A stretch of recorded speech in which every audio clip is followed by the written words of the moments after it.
Hello students, मैं हूं doctor Shankar Charan.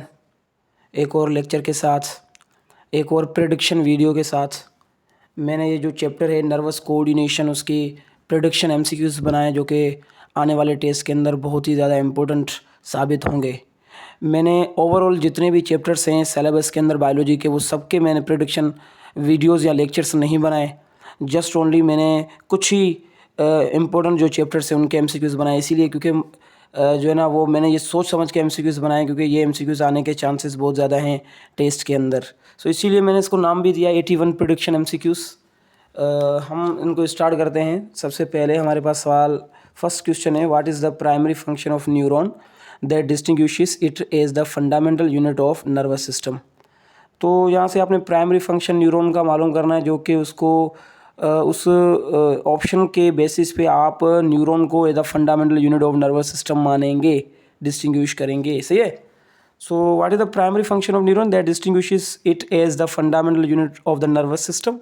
So that is option A, to produce myelin for insulation, B, A, to provide structural support to the brain, C, A, to receive, integrate, conduct and transmit signal, D, A, to supply nutrient to the other neurons। दूसरे neuron को जो है ना वो nutrient supply करना न्यूरोजिलिया का काम है, और ब्रेन को सपोर्ट करना भी हम एक बेसिस पे कहेंगे कि न्यूरोजिलिया का काम है, और माइलिन शीथ का जो है ना बनाना इंसुलेशन के लिए वो भी न्यूरोजिलिया का काम है। याद रखिएगा, हमारे सीएनएस में दो टाइप के सेल होते हैं, एक होते हैं न्यूरोजिलिया और एक होते हैं न्यूरॉन्स। और न्यूरॉन्स को कहा जाता है structural and functional unit of nervous system. तो वो न्यूरॉन्स का काम क्या होता है फंडामेंटली, उसको हम कैसे डिस्टिंग्विश करेंगे? वो रिसीव करते हैं किसी भी सिग्नल को, स्टिमुलाई को, फिर वो इंटीग्रेट करते हैं, फिर वो कंडक्ट करते हैं, ट्रांसमिट करते हैं सिग्नल को। तो आपका ऑप्शन आना चाहिए C option is the best one which is going to define the neurons as a fundamental unit of the nervous system. सही हो गया भाई। सेकेंड क्वेश्चन है हमारे पास, structure that converts physical pressure signal into an electrical nerve impulse based define as. भाई ऐसा एक स्ट्रक्चर जो कि कन्वर्ट करता है फिजिकल प्रेशर सिग्नल। कौन सा सिग्नल है भाई? प्रेशर का सिग्नल है, उसको वो कन्वर्ट कर रहा है इलेक्ट्रिकल नर्व इम्पल्स में। तो बताओ इनमें से क्या, उसको कैसे डिफाइन करेंगे? जो ना वो बेस्ट डिफाइन क्या है, कैसे करेंगे उसको? Structure that converts a physical pressure signal into an electrical nerve impulse is best define as neurotransmitter, transducer, effector, node of Ranvier. अभी देखें, न्यूरो ट्रांसमीटर जो होता है वो फिजिकल प्रेशर सिग्नल को इलेक्ट्रिकल नर्व इम्पल्स में कन्वर्ट नहीं करेगा। पता न्यूरो ट्रांसमीटर का काम क्या होता है? एक न्यूरॉन और दूसरे न्यूरॉन के बीच में जो साइनेप्स होता है, उस साइनेप्स के अंदर क्या होता है, इस न्यूरॉन का सिग्नल दूसरे सामने वाले न्यूरॉन में पहुंचाना किसका काम है? न्यूरो ट्रांसमीटर का। तो इसका मतलब इलेक्ट्रिकल इम्पल्स को इलेक्ट्रिकल इम्पल्स में ये आगे पहुंचा रहा है न्यूरो ट्रांसमीटर, लेकिन यहाँ पे क्या है, फिजिकल सिग्नल को कन्वर्ट करना है इलेक्ट्रिकल नर्व इम्पल्स में। और ट्रांसड्यूसर का ये काम है, ये ऐसे स्ट्रक्चर होते हैं जो एक फॉर्म की एनर्जी है, एक फॉर्म के सिग्नल को दूसरे फॉर्म के सिग्नल में कन्वर्ट करते हैं। तो ये बी ऑप्शन सुइटेबल है, क्योंकि नोड ऑफ रणवीर क्या होता है भाई? दो न्यूरॉन जो मतलब न्यूरॉन जो होता है उसके अंदर होते हैं माइलिन शीथ, ऐसे माइलिन शीथ, ठीक है। दो माइलिन शीथ के बीच में जो स्पेस होता है उसे कहा जाता है नोड ऑफ रणवीर, ठीक है। और इसके अलावा अफेक्टर ऑर्गन वो होता है जहाँ पे रिस्पॉन्स होता है, तो यहाँ पे वो रिस्पॉन्स की भी बात नहीं कर रहा और साइनेप्स की भी बात नहीं कर रहा और माइलिन शीथ के बीच में स्पेस की भी बात नहीं कर रहा। तो इसका मतलब ये बात कर रहा है कि फिजिकल प्रेशर सिग्नल को कन्वर्ट किया जा रहा है इलेक्ट्रिकल नर्व इम्पल्स में। तो बताओ इसे क्या कहेंगे? तो वो ट्रांसड्यूसर का काम होता है। बेस्ट तो यही डिफाइन हो रहा है यहाँ पे। सही हो गया भाई कॉन्सेप्ट।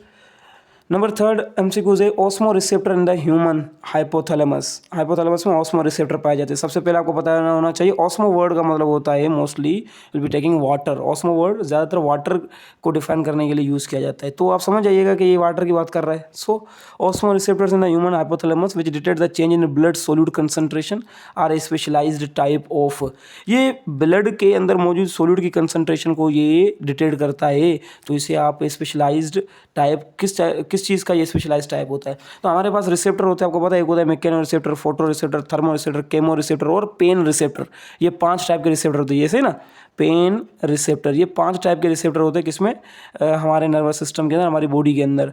तो 5 टाइप के रिसेप्टर होते हैं। पेन रिसेप्टर को आप नोसी रिसेप्टर भी कहेंगे, आगे इसका जिक्र आएगा और ये सवाल बार बार आता रहता है कि नोसी रिसेप्टर क्या होते हैं भाई? वो पेन रिसेप्टर एक ही हो गया।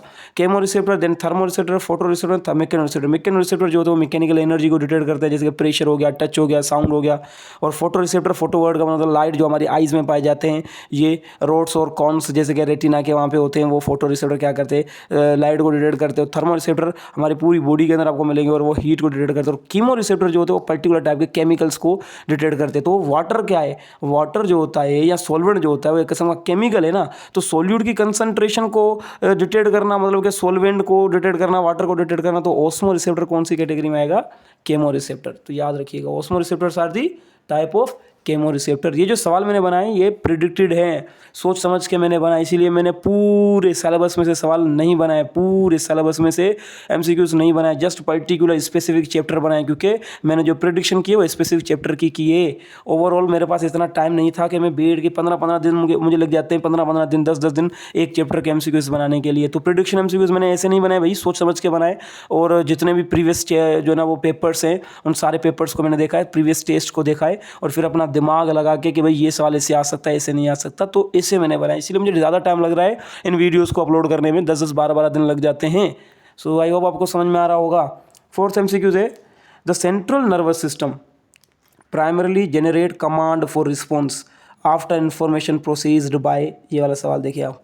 सेंट्रल नर्वस सिस्टम वो जनरेट करता है command, it generate command, command का मतलब हुक्म, ठीक है, for a response after information is processed bye, that is the sensory neuron, motor neuron, enter neuron या अफेक्टर। तो सबसे पहले क्या होता है, जो रिसेप्टर होते हैं वो स्टिमुलाई को करेंगे डिटेक्ट, ठीक है।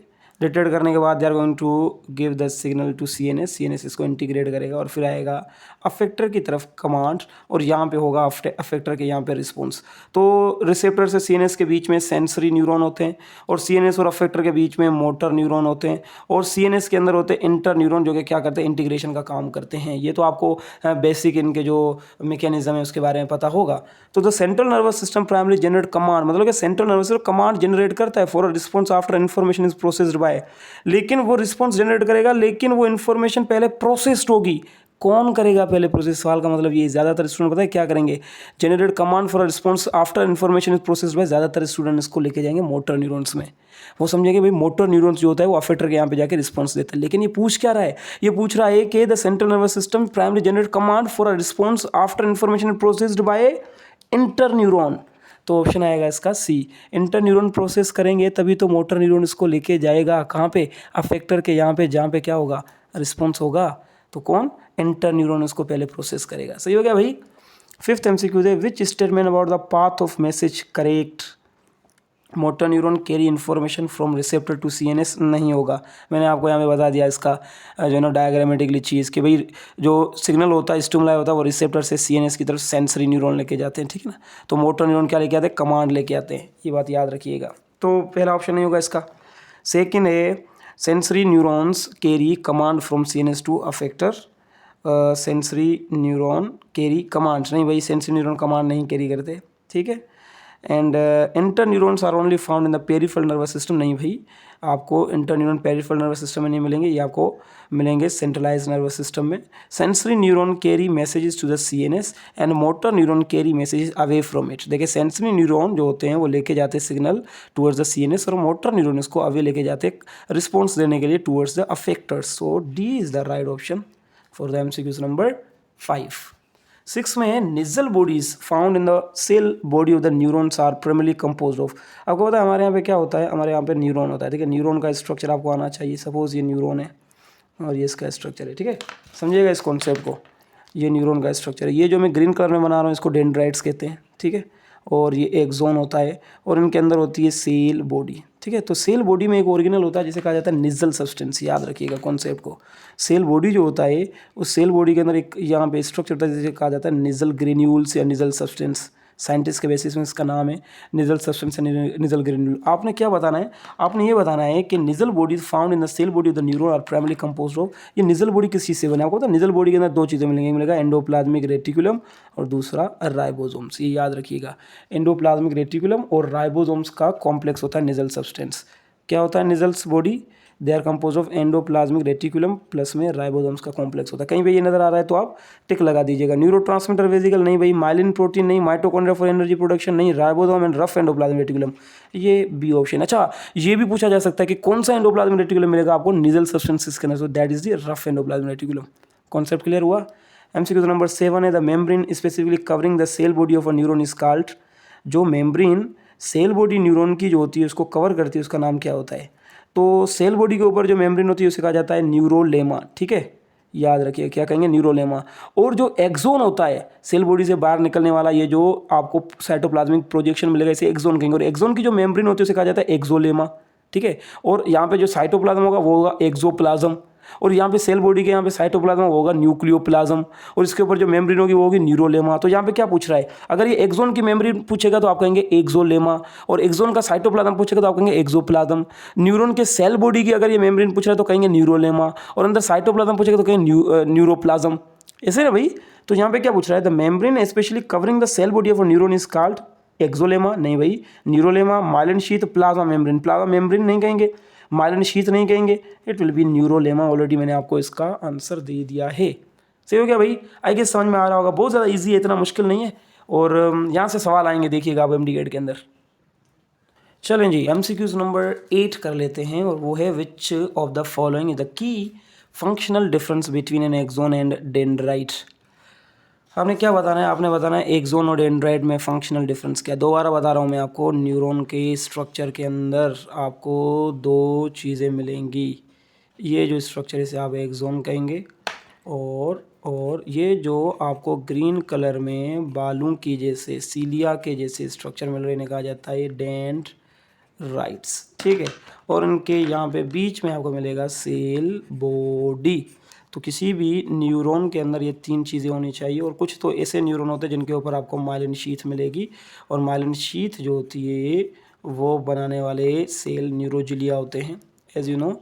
तो दो माइलिन शीथ के बीच में स्पेस को नोड ऑफ रनवीर कहा जाता है, मैंने ऑलरेडी बताया। तो क्या डिफरेंस है डेंड्राइट और एक्सोन में फंक्शनली, ये पूछा है सवाल के अंदर, सही है ना। तो क्या पूछा है सवाल के अंदर कि functionally what is difference between axon and dendrites? Only the axon contain nasal granules, only the dendrite is covered by membrane। भाई दोनों मेम्ब्रेन से कवर्ड होते हैं, निजल ग्रेन्यूल्स आपको सेल बॉडी में मिलेंगे, एक्सोन की बात नहीं हो रही। The axon carry signal away from the cell body while dendrite receive them, dendrites are always myelinated while axons are not. तो ये तीन ऑप्शन तो होंगे नहीं, कॉमन सेंस से सी ऑप्शन होगा। तो मैं दोबारा आपको तस्वीर दिखा देता हूँ। कुछ डेंड्राइट्स होते हैं वो सिग्नल रिसीव करते हैं और एक्सोन इसको लेके जाते हैं away from the cell body. तो इसका मतलब the C option is the right option, that is the axon carries the signal away from the cell body while dendrite receive them. 9th MCQ है the myelin sheath in the central nervous system CN is produced by. ये जो myelin sheath होती है, मैंने आपको बताया ये जो माइलिन शीथ है वो बनाने वाले सेल को कहा जाता है न्यूरोजिलिया या जिलियाल सेल्स, ठीक है। और दो टाइप के न्यूरोजिलिया सेल होते हैं, याद रखिएगा, एक होते हैं शिवैन सेल्स, ठीक है, शिवैन सेल्स, और दूसरे होते हैं ओलिगोडेंड्रोसाइट्स। भाई जो शिवैन सेल्स होते हैं ना, वो शिवैन सेल्स पता है क्या करते हैं, वो भी माइलिन शीथ बनाएंगे, ये भी माइलिन शीथ बनाएंगे, लेकिन जो शिवैन सेल माइलिन शीथ बनाते हैं वो बनाते हैं पेरिफेरल नर्वस सिस्टम में, और ओलिगोडेंड्रोसाइट बनाते हैं सेंट्रलाइज नर्वस सिस्टम में। भाई ये जो हमारा ब्रेन है ये हमारा स्पाइनल कोड है, ब्रेन में से निकलने वाली जो नर्व्स होती है और स्पाइनल कोड में से निकलने वाली जो नर्व्स होती हैं, ये दोनों आपस में मिलकर बनाती है पेरिफेरल नर्वस सिस्टम, और ब्रेन और हमारे स्पाइनल कोड को कहा जाता है सेंट्रलाइज नर्वस सिस्टम, आपको ये पता होगा, ठीक है ना। तो पेरिफेरल नर्वस सिस्टम के अंदर माइलिन शीथ कौन बनाएगा, शिवैन सेल्स, और CNS के अंदर माइलिन शीथ कौन बनाएगा, ओलिगोडेंड्रोसाइट्स। ये माइलिन शीथ की बात करें जो इंसुलेशन का काम करता है एक्सोन के ऊपर। तो आपका सवाल क्या है, the myelin sheath in the centralize nervous system is produced by Schwann cell, oligodendrocytes, node of Ranvier, neurocytes. Neurocytes option नहीं होगा। नोड ऑफ रनवीर क्या होता है, दो माइलिन शीथ के जो बॉक्सेस होते हैं उनके बीच में स्पेस, और शिवैन सेल PNS मतलब कि पेरिफेरल नर्वस सिस्टम में बनाएगा, ओलिगोडेंड्रोसाइट बनाएगा CNS में। तो B is the right option, सही है। 10th MCQ से the non myelinated gaps between Schwann cells on axon are critical for repeat signal conduction and are called synaptic cleft, axon terminal, node of Ranvier, Nissl bodies. ये इन चीज़ों की बात कर रहा है। न्यूरॉन के बीच में ये जो दो माइलिन शीथ, ये शिवैन सेल बना रहे हैं। अगर पेरिफेरल नर्वस सिस्टम है तो ये शिवैन सेल बनाएंगे, ये है शिवैन सेल, और वो बनाते हैं माइलिन शीथ। तो दो शिवैन सेल के बीच में मतलब कि ये जो माइलिन शीथ बनी उनके बीच में जो स्पेस, इसका नाम क्या होता है, ऑलरेडी 3 से 4 बार तभी अभी बता दिया मैंने, नोड ऑफ रणवीर कहा जाता है इसे। तो कहीं पे ऑप्शन है node of Ranveer. Synaptic cleft नहीं होगा भाई, ये दो न्यूरॉन के बीच में गैप को कहा जाता है। एक्सोन टर्मिनल जो एंड पॉइंट होता है, this one is the end point of the neuron, इसे कहा जाता है। और निजल नोड्स तो होता ही नहीं है, कुछ निजल बॉडीज होते हैं। So it should be C option, nodes of Ranvier. 11th MCQ the cytoplasm with an axon is specially known as, अभी मैंने बताया जो एक्सोन के अंदर साइटोप्लाज्म उसे क्या कहें, न्यूरोप्लाज्म नहीं भाई, साइटोसोल, एक्सोप्लाज्म, सार्कोप्लाज्म, इजी सवाल है। एक्सोप्लाज्म एज यू नो, तो इतना टाइम नहीं कंडक्ट करते यहाँ पे। Which of the following is not of function of neuroglia glial cell. आपको पता है जिलियाल सेल जो होते हैं इन्हें सपोर्टिंग सेल कहा जाता है। न्यूरॉन्स का ये सपोर्टिंग सेल है, न्यूरॉन को ये सपोर्ट करते रहते हैं हमेशा हर चीज़ में। गाइडिंग एक्सोन माइग्रेशन, ये बुक में से लाइंस मैंने ली है, थोड़ा सा रटाफिकेशन इस बुक के अंदर, तो वो देख लीजिएगा आप। So guiding the axon migration, yes ये ऑप्शन है। तो आपने क्या बताया ना, कोई कौन सा फंक्शन नहीं है, तो ये वाला फंक्शन है। Transmitting nerve impulse, supplying neurons with nutrients, yes neuron को ये न्यूट्रिएंट्स भी प्रोवाइड करते हैं न्यूरोजिलिया। प्रोवाइडिंग इम्यून फंक्शन, इम्यूनिटी का भी काम करते हैं, लेकिन ये नर्व इम्पल्स को कभी ट्रांसमिट नहीं करेंगे।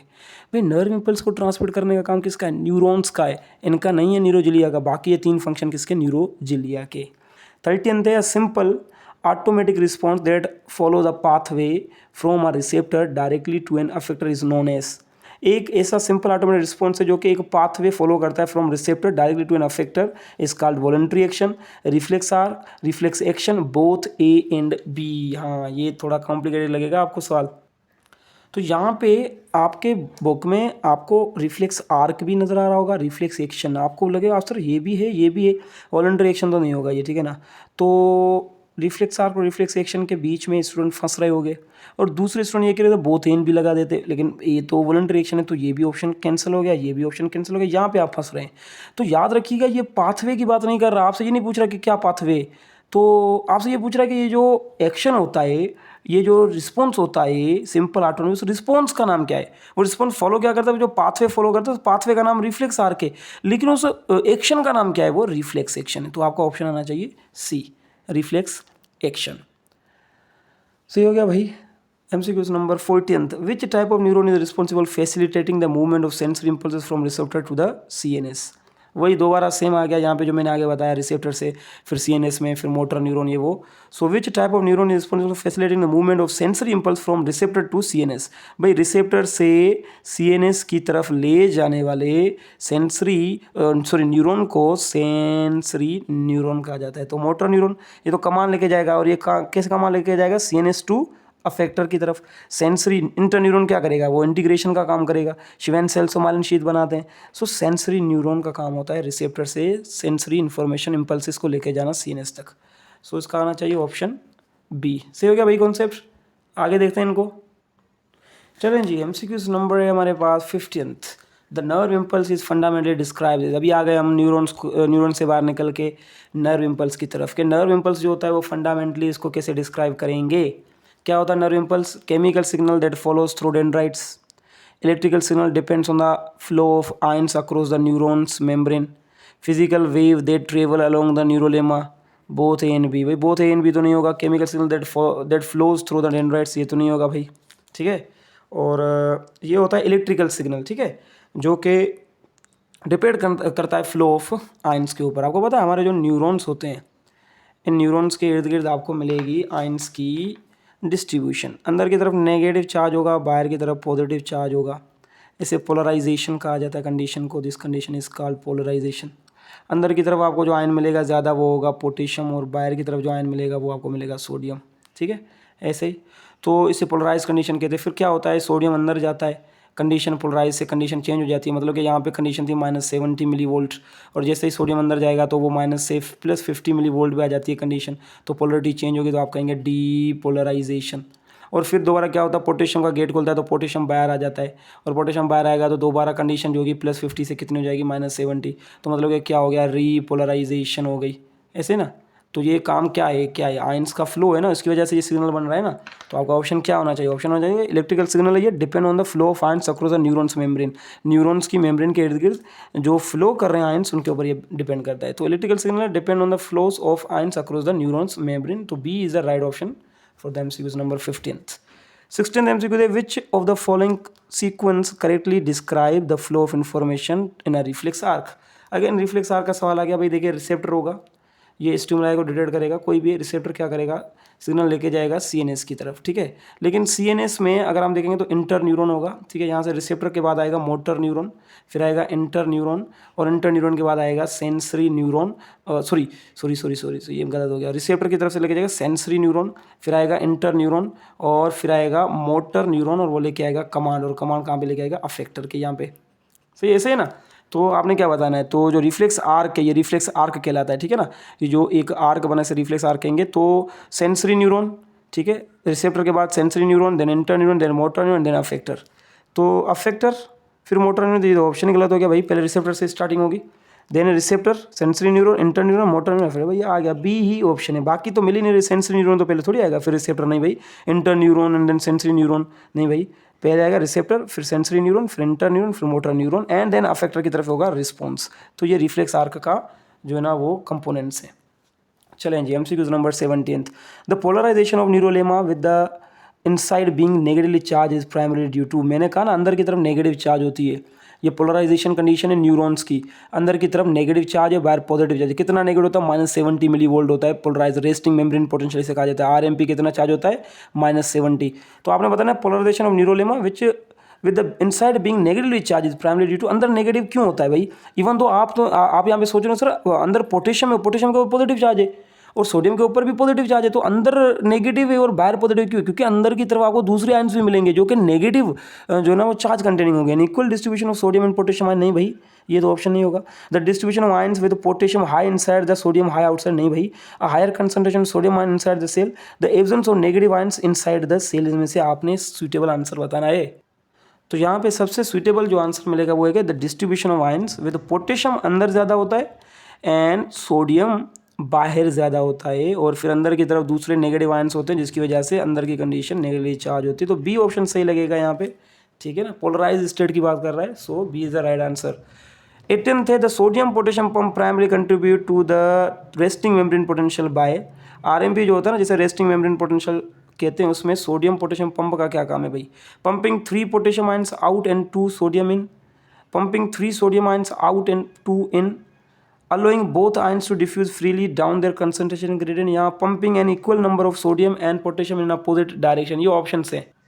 तो याद रखिएगा यहाँ पे जो सुइटेबल आंसर होगा that is K pumping 3 sodium out and 2 potassium in, याद रखिएगा B is the right option according to your book. सही हो गया। आगे है if the membrane potential becomes less negative, अगर मेम्ब्रेन का potential less negative then the resting potential the membrane is said to be less negative का मतलब होता है -70 से और ज़्यादा कम हो जाए, मतलब -75 हो जाए, तो इस कंडीशन को क्या कहेंगे, इसको तो आप पोलराइज कंडीशन कहते हैं। -70 को RMP पोलराइज, तो -75 क्या होगा, हाइपर पोलराइज, रीपोलराइज, डीपोलराइज या पोलराइज। पोलराइज -70 को कहते हैं, ठीक है, मिली वोल्ट अगर कंडीशन आ जाए। डीपोलराइज होता है +50, मतलब कि पोलरिटी बिल्कुल चेंज हो जाए। रीपोलराइज का मतलब दोबारा -70 की तरफ आ जाए, अगर -75 के अबव हो जाए तो इसे हाइपर पोलराइज स्टेट कहेंगे, हाइपर पोलराइजेशन कहेंगे। So that is the right option. I guess समझ में आया होगा। नेक्स्ट कर लेते हैं, नेक्स्ट समझ लेते हैं अच्छे से। MCQ number 20, which ion has concentration nearly 30 times greater inside than the cell outside? तो भाई आपने ये याद रखना है इस सवाल को, तो मैं दोबारा बता रहा हूँ आपको, जो न्यूरॉन होते हैं इन न्यूरॉन्स में आपको आयंस की डिस्ट्रीब्यूशन मिलेगी। अंदर की तरफ आपको मिलेगा पोटेशियम, बाहर की तरफ मिलेगा सोडियम। तो पोटेशियम 30 टाइम्स ज़्यादा होते हैं इन एज़ कम्पेयर टू आउट, और जो सोडियम होते हैं वो 10 टाइम्स ज़्यादा होते हैं एज़ कम्पेयर टू इन, ठीक है ना। तो ये याद रखिएगा, यहाँ से सवाल आने के चांसेस है। तो सोडियम 10 टाइम्स ज़्यादा होते हैं बाहर एज़ कम्पेयर टू इन, और पोटेशियम 30 टाइम्स ज़्यादा होते हैं इन एज़ कम्पेयर टू आउट। तो यहाँ पे क्या बता रहे हैं, यहाँ पे बता रहे हैं कि समझिएगा इस चीज़ को। सो राइट ऑप्शन क्या होना चाहिए कि कौन से आयन से जिनकी कंसंट्रेशन 30 टाइम्स ग्रेटर होती है इनसाइड देन आउटसाइड। इनसाइड को आप इंट्रासेलुलर फ्लूइड कहेंगे और आउटसाइड को आप एक्स्ट्रा सेलुलर फ्लूइड कहेंगे। ये चीज़ आपको आती है ऑलरेडी। तो सोडियम, क्लोराइड, पोटेशियम या कैल्शियम। तो ये पोटेशियम की बात कर रहा है, मैंने आपको समझा दिया, ठीक है ना। ये बुक से लाइन है। सो 21 है, what is the primary ionic event that immediately initiate the depolarization phase of an action potential. तो एक्शन पोटेंशियल प्रोड्यूस होने के लिए मतलब कि डीपोलराइजेशन जो है ना एक्शन पोटेंशियल का डीपोलराइजेशन फेज होने के लिए क्या इवेंट होता है। सो ये याद रखना है, efflux of potassium ion, inactivation of sodium channel, efflux of potassium ion, या sorry rapid influx of sodium ions या activation of the sodium potassium pump. क्या कह रहा है कि what is the primary ionic event that immediately initiate the depolarisation. Depolarisation को initiate कौन करता है भाई? इफ्लक्स ऑफ पोटेशियम आयन तो होगा नहीं, ये तो रीपोलराइजेशन के लिए होता है। इनएक्टिवेशन ऑफ सोडियम चैनल नहीं भाई, सोडियम चैनल को इनएक्टिवेट होना पड़ेगा, सॉरी एक्टिव होना पड़ेगा तभी तो डीपोलराइजेशन की तरफ जाएगा। Rapid influx of sodium ions या activation of sodium potassium pump, ये तो आरएमपी पे काम करते हैं, दोबारा रिफ्रेक्टरी पीरियड के अंदर दोबारा रिस्टोरेशन करने के लिए जो ना वो आरएमपी को। रैपिड इन्फ्लक्स ऑफ, जब रैपिडली सोडियम अंदर जाएगा तो डीपोलराइजेशन होगी। मैं बार बार आपको बता रहा हूँ, न्यूरॉन के अंदर अगर आप देखेंगे तो बाहर सोडियम ज़्यादा, अंदर पोटेशियम ज़्यादा, तो सबसे पहले सोडियम अंदर जाता है और काज करता है डीपोलराइजेशन, तो ऑप्शन होना चाहिए सी। 22nd है the threshold stimulus for initiating N action potential typically around. Threshold किसके अराउंड है ये याद रखिएगा। तब तक यहाँ पे देखिए, यहाँ पे होते हैं सोडियम के वोल्टेज गेट्स, जिन्हें कहा जाता है सोडियम वोल्टेज गेट। ये तब तक ओपन नहीं होंगे जब तक के अंदर का जो आरएमपी है वो चेंज होके -70 से कितना हो जाए, -55। तो ये वोल्टेज गेट सोडियम के तब खुलेंगे जब कंडीशन कितनी हो जाएगी, -55 मिलीवोल्ट, और इसी को कहा जाता है थ्रेशोल्ड पोटेंशियल। अगर किसी का -55 से कम में -60 है तो वो गेट जो होगा वोल्टेज गेट वो नहीं खुलेगा। वोल्टेज गेट तब खुलता है जब उसको पर्टिकुलर वोल्टेज मिलती है, वो कितनी है, -55। और जैसे वोल्टेज गेट सोडियम को खुलेगा तो फिर सोडियम अंदर आएंगे और फिर होगी डीपोलराइजेशन, फिर रीपोलराइजेशन और एक्शन पोटेंशियल डेवलप हो जाएगा, ठीक है ना। लेकिन अगर कोई ऐसा सिग्नल है, जैसे कि सपोज यहाँ पे कोई भी इंसिड बैठ गया और इसने सिग्नल कास्ट कर दिया -60 तक, तो आ गया वो, -55 तक नहीं आया, तो ये वाला गेट नहीं खुलेगा तो सोडियम अंदर नहीं आएगा।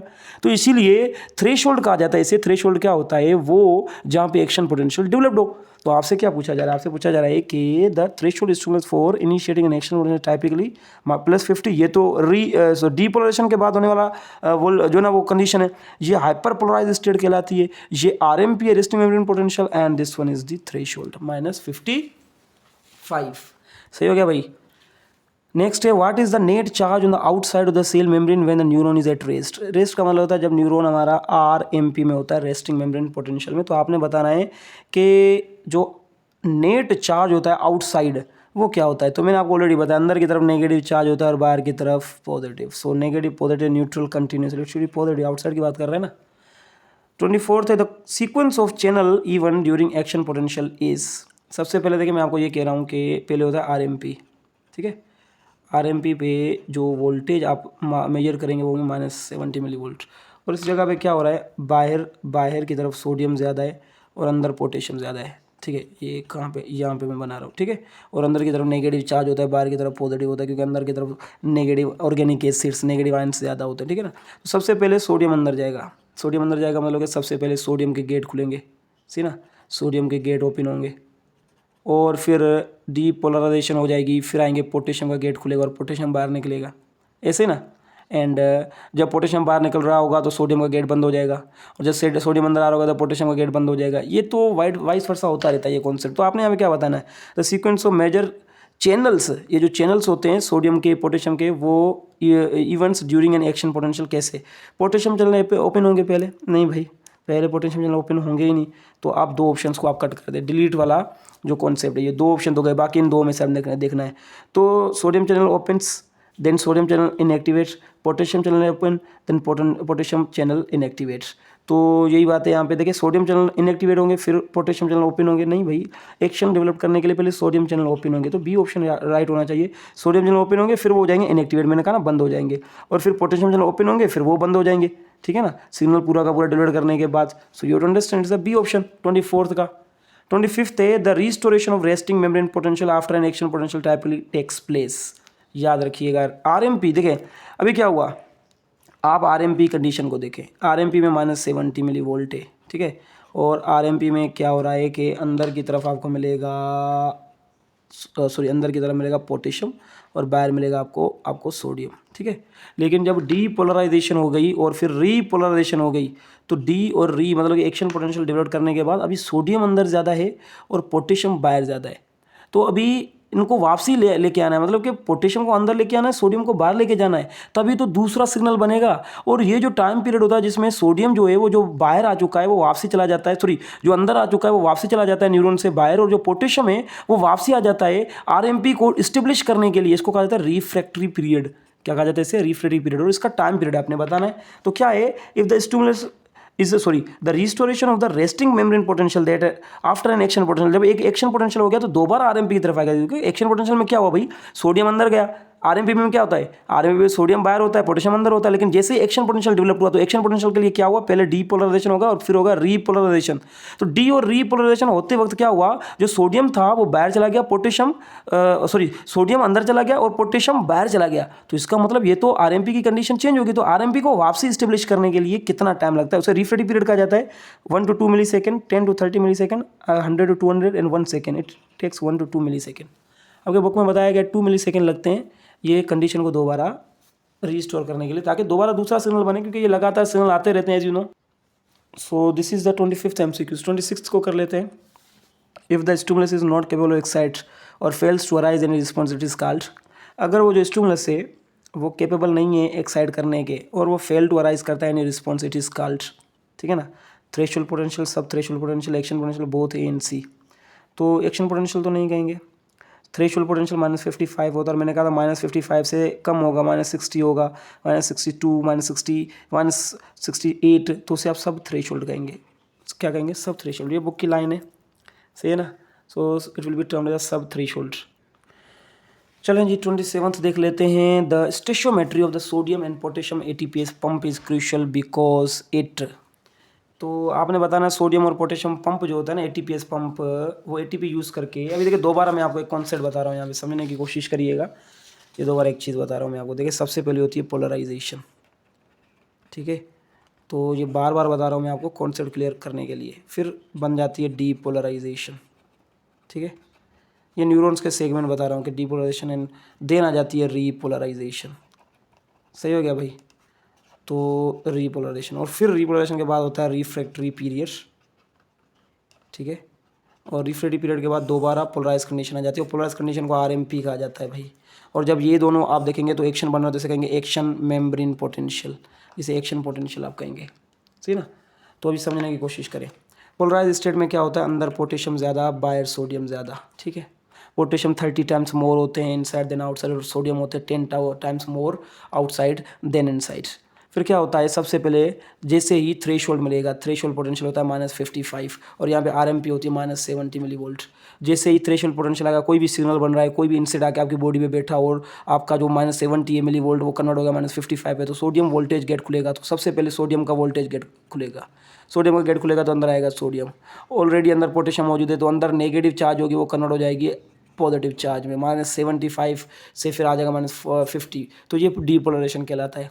और जैसे डीपोलराइजेशन होगी उसके बाद क्या होगा, +50 पे वोल्टेज गेट खुलेगा पोटेशियम का, और जो पोटेशियम है वो बाहर जाएगा। पोटेशियम के ऊपर पॉजिटिव चार्ज है, तो जैसे पॉजिटिव चार्ज वाले पोटेशियम बाहर जाएंगे तो अंदर की कंडीशन दोबारा +50 से कितनी हो जाएगी, -70 मिलीवोल्ट। दोबारा रिपोलराइज कंडीशन की तरह, मतलब कि दोबारा RMP की तरह आ गया तो आप कहेंगे रिपोलराइजेशन।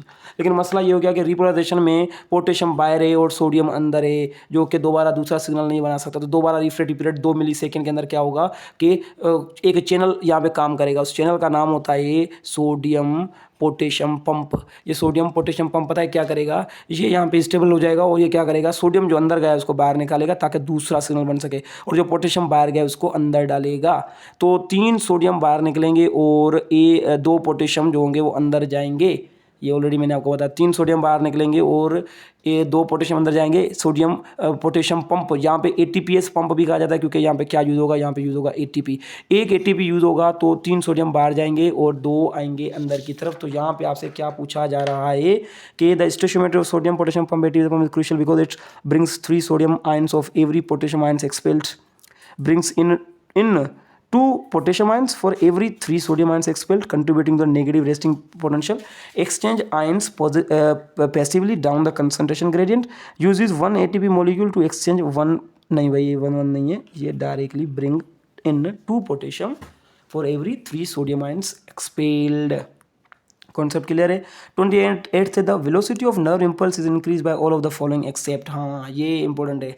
नर्व इम्पल्स की जो वेलोसिटी होती है, आपको पता है न्यूरॉन के ऊपर जो नर्व इम्पल्स ट्रेवल करते हैं उनकी वेलोसिटी होती है, वो किन किन चीज़ों पे डिपेंड करते हैं, याद रखिए। एक तो ये डायमीटर पे डिपेंड करते हैं, ठीक है। दूसरा ये माइलिन शीथ पे डिपेंड करते हैं, ठीक है, याद रखिएगा ये। और तीसरा ये डिपेंड करता है कि माइलिन शीथ के, अच्छा माइलिन शीथ के बीच में जो स्पेस है नोड ऑफ रणवीर, इसकी वजह से सिग्नल ऐसे लगता है कि जैसे जंप कर रहा है एक, क्योंकि यहीं पे सिग्नल बनेगा, फिर माइलिन शीथ इंसुलेशन है, यहाँ पे नहीं बनेगा, फिर यहाँ पे सिग्नल बनेगा, तो इसे लगेगा कि सिग्नल जो है वो जंप कर रहे, इसे साल्टेटरी कंडक्शन कहा जाता है एज यू नो, ठीक है ना। तो यहाँ पे क्या है, the velocity of nerve impulse is increase by all of the following except larger axon diameter, जितना बड़ा एक्सोन का डायमीटर होगा उतना ज़्यादा फास्टर जो है ना हमेशा कह सकते हैं नर्व इम्पल्स होगा। The presence of myelin sheath, जी माइलिन शीथ भी इंक्रीज करता है, increase in the electrical resistance of axon. Saltatory conduction मैंने आपको बता दिया कि सिग्नल सिर्फ इन नोड ऑफ रणवीर में बनेगा, इंसुलेटेड पार्ट में नहीं बनेगा, इसे साल्टेटरी कंडक्शन कहा जाता है। In increase in electrical resistance को बढ़ाएंगे तो वेलोसिटी कम होगी ना भाई, तो ये नहीं होगा ना, यही तो पूछ रहा है कौन सा नहीं होगा, कौन सा इनकरेक्ट है, एक्सेप्ट की बात कर रहा है, तो इट शुड बी सी। देखिए लार्जर एक्सोन डायमीटर होगा वो भी वेलोसिटी को बढ़ाता है, थिन नहीं बढ़ाता वेलोसिटी को। और माइलिन शीथ मौजूद है, और अगर माइलिन शीथ नहीं मौजूद, जिसमें माइलिन शीथ मौजूद होगी उसमें सिग्नल वेलोसिटी फास्ट होगी, और जिसमें साल्टेटरी कंडक्शन होगा मतलब कि सिर्फ सिग्नल बनेगा नोड ऑफ रणवीर के यहाँ पे, वहाँ पे भी सिग्नल फास्ट होगा। So that is C option. 29 है the maximum conduction velocity of myelinated axon is approximately, myelinated neurons के अंदर वेलोसिटी मालूम करके बतानी है आपने, ये भी बुक से लाइन है सीधी, समझने की कोशिश करिएगा। देखिए ये जो माइलिनेटेड न्यूरॉन वाला कॉन्सेप्ट आया है कि the maximum conduction velocity for myelinated neuron axon is approximately, समझिएगा इस चीज़ को। तो ये सवाल एसटीबी से तो नहीं है, और ये सवाल आ रहा है फेडरल से, और फेडरल में बताया गया है कि जो माइलिनेटेड न्यूरॉन होते हैं उनकी वेलोसिटी होती है 120 मीटर पर सेकेंड, ये माइलिनेटेड न्यूरॉन्स की है, और जो नॉन माइलिनेटेड न्यूरॉन होते हैं वो होते हैं 1 to 3 मीटर पर सेकेंड होते हैं। तो मतलब कि माइलिनेटेड न्यूरॉन में वेलोसिटी ज़्यादा होती है नर्व इम्पल्स की as compare to non myelinated, so that is from the federal. सो इसका ऑप्शन आना चाहिए 120, तो approximately you will be going with the 100 metre per second, ठीक है ना, तो 100 मीटर पर सेकेंड होना चाहिए। 30th MCQs है that is comparing a very thin unmyelinated axon to a giant unmyelinated axon, the difference in speed is primary due to, एक छोटा सा अनमाइलिनेटेड न्यूरॉन है और दूसरा भी अनमाइलिनेटेड न्यूरॉन है लेकिन उसका डायमीटर ज़्यादा है, तो इन दोनों के बीच में स्पीड जो है ना डिफरेंस होगी, यहाँ पे स्पीड कम होगी, यहाँ पे स्पीड ज़्यादा होगी, क्योंकि स्पीड डिपेंड करती है जो माइलिनेटेड न्यूरॉन की वेलोसिटी, सॉरी जो एक्शन पोटेंशियल की जो वेलोसिटी होती है वो डिपेंड करती है डायमीटर के ऊपर। तो आपने क्या बताना, ये दोनों के बीच में स्पीड डिफरेंट होगी, लेकिन किस डिफरेंस के बेसिस पे, माइलिनेशन तो दोनों में नहीं है, तो ये ऑप्शन कट कर दें। Axon diameter, the type of neurotransmitter use, the presence of nodes of Ranvier, नहीं भाई माइलिनेशन तो नहीं है तो नोड ऑफ रणवीर भी नहीं होंगे, और the type of neurotransmitter use तो पता ही नहीं चलेगा, तो एक्सोन का डायमीटर यहाँ पे स्पीड के बीच में डिफरेंस ला रहा है। 31st MCQ is synapses that are common in vertebrates nervous system but less so in invertebrate nervous system are, ये समझिएगा ये बुक की लाइन है सीधी सीधी, ठीक है ना। तो आप अपना ऑप्शन बनाएं जहन के अंदर। आधे से ज़्यादा स्टूडेंट के दिमाग में आ रहा होगा कि सर ये इलेक्ट्रिकल साइनेप्स होना चाहिए, क्योंकि इलेक्ट्रिकल साइनेप्स के यहाँ पे लिखा हुआ है ये वाली लाइन, लेकिन मैंने थोड़ा सा चेंजेस लाया है। मैंने क्या किया है, वर्टिब्रेट्स को शुरू में लगा दिया, इनवर्टिब्रेट्स को बाद में लगा दिया है, और बुक में क्या लिखा हुआ है, पहले इनवर्टिब्रेट से फिर वर्टिब्रेट से, थोड़ा सा मैंने डिफरेंट किया। तो synapses that are common in vertebrates nervous system but less so in invertebrate, आपको पता है इनवर्टिब्रेट्स जो होते हैं उनके अंदर आपको मिलेगा इलेक्ट्रिकल साइनेप्स, ये कॉमन है, और जो वर्टिब्रेट्स होते हैं उनके अंदर आपको मिलेगा केमिकल साइनेप्स, ठीक है, न्यूरोट्रांसमीटर वाला। तो यहाँ पे सवाल को मैंने उल्टा कर दिया, तो synapse that are common in vertebrates, तो वर्टिब्रेट्स में कौन सा कॉमन होगा, केमिकल साइनेप्स, तो आप जाएंगे केमिकल साइनेप्स की तरफ। सही है भाई, दूसरे ऑप्शन नहीं देंगे, इलेक्ट्रिकल साइनेप्स तो इनवर्टिब्रेट के अंदर होगा, तो यहाँ पे वर्टिब्रेट से पूछ रहे, chemical synapse inhibitory synapse excited की तरफ नहीं जाएंगे, डायरेक्टली केमिकल साइनेप्स। 32 है the neuron that transmits the action potential towards the synapse is called, ठीक है ना, वो न्यूरॉन जो क्या करता है, ट्रांसमिट करता है action potential towards synapse is called, ऐसा न्यूरॉन जो कि ट्रांसमिट करे इलेक्ट्रिकल इम्पल्स को टूवर्ड्स द साइनेप्स। तो साइनेप्स क्या होता है सबसे पहले पता होना चाहिए। देखिए ये एक न्यूरॉन है, ये दूसरा न्यूरॉन है, ठीक है, ये दो न्यूरॉन हो गए, दोनों के एंड है। एक न्यूरॉन का ये होता है एक्सोन टर्मिनल, दूसरे न्यूरॉन का होता है ये डेंड्राइट, ठीक है, ये न्यूरॉन हो गया 1, ये न्यूरॉन हो गया 2, इन दोनों के बीच में होता है साइनेप्टिक क्लेफ्ट, और इसे आप साइनेप्स भी कहेंगे। तो सिग्नल जब यहाँ तक पहुँचता है तो फिर अंदर की तरफ क्या होता है मैं आपको बता रहा हूँ। ये साइनेप्टिक क्लेफ्ट है, साइनेप्टिक क्लेफ्ट से पहले न्यूरॉन को कहा जाता है प्री साइनेप्टिक न्यूरॉन, ठीक है, और साइनेप्टिक क्लेफ्ट के बाद जो न्यूरॉन होता है कहते हैं पोस्ट साइनेप्टिक न्यूरॉन, याद रखिएगा, और साइनेप्टिक क्लेफ्ट है, ठीक है। तो सिंपली क्या होता है, जैसे सिग्नल यहाँ पे पहुँचता है तो यहाँ पे मौजूद है कैल्शियम, तो अंदर की तरफ कैल्शियम आएगा, कैल्शियम जैसे अंदर आएगा तो अंदर मौजूद होते हैं वेजिकल्स, और वेजिकल में से वो न्यूरोट्रांसमीटर, वो यहाँ से डिफ्यूज हो जाएगा साइनेप्टिक क्लेफ्ट में, और सामने मौजूद होंगे यहाँ पे रिसेप्टर, पहले ये न्यूरॉन आरएमपी पे होगा, रेस्टिंग मेम्ब्रेन पोटेंशियल में, और जैसे ही न्यूरोट्रांसमीटर आके इस रिसेप्टर पर अटैच करेंगे तो अटैच होने के बाद अंदर सोडियम जाएगा। इन रिसेप्टर को लाइगेंड गेटेड कहा जाता है। ये लाइगेंड गेट्स होते हैं। लाइगेंड का मतलब होता है जो पर्टिकुलर केमिकल के अटैच होने के बाद खुलते हैं। सोडियम जैसे अंदर जाएगा तो अंदर आरएमपी था -70 मिली वोल्ट, सोडियम अंदर जाएगा तो -70 से कंडीशन अगर -55 हो रही है, मतलब कि थ्रेशोल्ड पोटेंशियल मिल गया, तो सोडियम का बड़ा गेट खुलेगा, जैसे सोडियम वोल्टेज गेट कहा जाता है। सोडियम अंदर आएगा, दोबारा डीपोलराइजेशन रीपोलराइजेशन सिग्नल जो था वो दूसरे न्यूरॉन पे बन गया, इसे आप साइनेप्स का नाम देते हैं। तो आपने बताना है साइनेप्टिक क्लेफ्ट मतलब कि साइनेप्स में जो ये साइनेप्स की तरफ जो सिग्नल ले जाने वाला न्यूरॉन, उसे क्या कहेंगे? प्री साइनेप्टिक न्यूरॉन कहेंगे। ये ना सवाल आपका। सवाल क्या कह रहा है कि the neuron that transmit the action potential towards the synaptic cleft R post synaptic neuron, synaptic cleft, pre synaptic neuron, myelinated neuron. It's pre synaptic neuron. Very very easy. Then at 33, the arrival of an action potential of a chemical synapse directly causes which of the following events? तो यही दोबारा बात कर रहा है कि जैसे ही ये केमिकल साइनेप्स हो गया, क्योंकि यहाँ पे न्यूरोट्रांसमीटर जो होंगे वो यहाँ पे डिफ्यूज़ होंगे, ये वेजिकल्स के अंदर भरे होते हैं, इनका स्टिमुलस होता है कैल्शियम। कैल्शियम इन्हें मिलेगा तो न्यूरोट्रांसमीटर डिफ्यूज़ होंगे और वो रिसेप्टर पे जाके लग जाएंगे, ligand gate and then signal यहाँ पे बन जाएगी। एज यू नो न्यूरो कैसे जो ना वो साइनेप्स बनता है, तो न्यूरोट्रांसमीटर इसी वजह से केमिकल साइनेप्स कहा जाता है। तो पहला क्या इवेंट होगा केमिकल साइनेप्स में? पहले आएगा सिग्नल जैसे अराइव होगा एंड पॉइंट में तो कैल्शियम अंदर आएगा। तो आपके यहाँ पे देखें, the arrival of action potential chemical synapse directly causes which of the following initial events? Fusion of synaptic vesicle with the presynaptic membrane। नहीं भाई, ये वाली की बात कर रहा है। देखें, ये वाली की बात कर रहा है, fusion of the synaptic vesicle with the presynaptic, ये जो मेम्ब्रेन है उस मेम्ब्रेन के साथ ये फ्यूज हो जाएंगे। पहले फ्यूज नहीं होंगे, पहले अंदर कैल्शियम आएगा। सेकेंड है the binding of neurotransmitter to postsynaptic receptor. ये भी नहीं है भाई, ये थोड़ी देर के बाद होगा। The opening of voltage gated calcium channel in the presynaptic terminal, the enzymatic digestion of the neurotransmitter. ये तो बिल्कुल लास्ट टॉपिक है, ठीक है, लास्ट स्टेप है। तो पहले क्या होगा, कैल्शियम का गेट खुलेगा, और कैल्शियम का गेट खुलेगा वोल्टेज गेट, तो कौन अंदर आएगा? कैल्शियम आएगा, तभी तो इनिशिएशन होगी आगे केमिकल साइनेप्स के अंदर। तो option should be C. I guess समझ में आया होगा। आगे पढ़ते हैं, इनको समझते हैं। चलें जी, MCQs number 34th। The electrical change caused by the binding of neurotransmitter that brings the membrane potential close to threshold potential is called as, ठीक है। Electrical change cause bye binding of neurotransmitter, जो bind होगा और वो neurotransmitter bind होने के बाद जो मेम्ब्रेन पोटेंशियल है वो थ्रेशोल्ड के करीब आएगी, उसे क्या कहेंगे आप? Action potential, inhibitory post synaptic potential and excitatory post synaptic potential. ये बार बार याद रखिएगा, ये वाला यहाँ से सवाल ज़्यादा आने के चांसेस, इसलिए मैं ज़्यादा इस पर ध्यान दे रहा हूँ। देखें, अगर न्यूरोट्रांसमीटर बाइंड हुआ और बाइंड होने के बाद आपको थ्रेशोल्ड मिल गया -55, तो थ्रेशोल्ड मिल गया, इसका मतलब आपका एक्शन पोटेंशियल डेवलप्ड होगा। या थ्रेशोल्ड की तरफ अगर सिग्नल -70 से हो गया -65, फिर -60, तो इसका मतलब ये हुआ कि सामने एक्शन पोटेंशियल डेवलप्ड होगा। तो ऐसे टाइप के न्यूरोट्रांसमीटर को क्या कहा जाता है?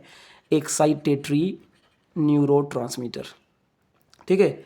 और एक्साइटेटरी न्यूरोट्रांसमीटर पता है क्या करेंगे? यहाँ पे अटैच होने के बाद सोडियम की इन्फ्लक्स करवाएंगे और फिर थ्रेशोल्ड की तरफ आएगा सिग्नल, तो इसे एक्साइटेटरी न्यूरोट्रांसमीटर कहेंगे। और यहाँ पे जो पोटेंशियल बनेगा उस पोटेंशियल को कहेंगे excitatory post synaptic potential, excitatory post synaptic potential इसे कहेंगे।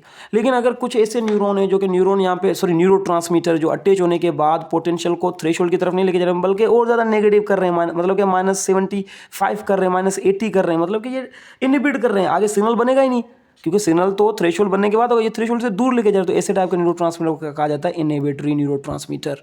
और ये जो पोटेंशियल बना है तो इसे कहा जाता है इनहिबिटरी पोस्ट साइनेप्टिक पोटेंशियल। सही है ना भाई, आता है ना आपको ये? तो यहाँ पे क्या पूछ रहा है? यहाँ पे पूछ रहा है कि electrical change cause by the binding of neurotransmitter that bring the membrane closer to threshold, मतलब कि सिग्नल बनने वाला है, तो उसे क्या कहेंगे आप? Excitatory post synaptic potential. Biogenic amines like dopamine and serotonin are derived from amino acids and are implicated in. अभी ये थोड़ा सा कॉम्प्लिकेटेड है हमारे पास। मैंने आपको कहा कि ये एक साइनेप्स है, देखें ये दूसरा साइनेप्स है, ठीक है। मैं आपको समझा रहा हूँ दोबारा अच्छे से। सिंपली क्या हो रहा है, सिग्नल जैसे यहाँ पे पहुँचने के बाद कैल्शियम गेट खुला, कैल्शियम अंदर आया, कैल्शियम अंदर आने के बाद यहाँ पे -70 ऑलरेडी थी, ये सामने वाला न्यूरॉन आरएमपी पे था, ठीक है। यहाँ पे भी यही होगा, सिग्नल यहाँ पे पहुँचेगा और सिग्नल पहुँचने के बाद कैल्शियम का गेट खुलेगा, कैल्शियम अंदर आएगा, ये सामने -70 मिली वोल्ट पे न्यूरॉन था। फिर क्या होगा, अंदर वेजिकल्स होंगे, कैल्शियम आते ही वेजिकल यहाँ पे डिफ्यूज़ हो जाएंगे और सामने रिसेप्टर होंगे, और जैसे वेजिकल डिफ्यूज़ होंगे तो वेजिकल में न्यूरोट्रांसमीटर है, जैसे न्यूरो ट्रांसमीटर यहाँ पे अटैच होंगे तो अटैच होने के बाद अगर इन्होंने कंडीशन क्या कर दी -75 से मैंने -55 कर दी, तो थ्रेशोल्ड मिलने के बाद यहाँ पे दोबारा सोडियम गेट खुलेगा, पोटेशियम बाहर, सोडियम अंदर, पोटेशियम बाहर, मतलब कि एक्शन पोटेंशियल डेवलप हो जाएगा। तो ऐसे टाइप का एक्शन पोटेंशियल अगर डेवलप हो तो ये न्यूरोन ट्रांसमीटर को कहा जाता है एक्साइटेटरी न्यूरो ट्रांसमीटर। और यहाँ पे जो पोटेंशियल बनेगा वो होगा एक्साइटेटरी पोस्ट साइनेप्टिक पोटेंशियल।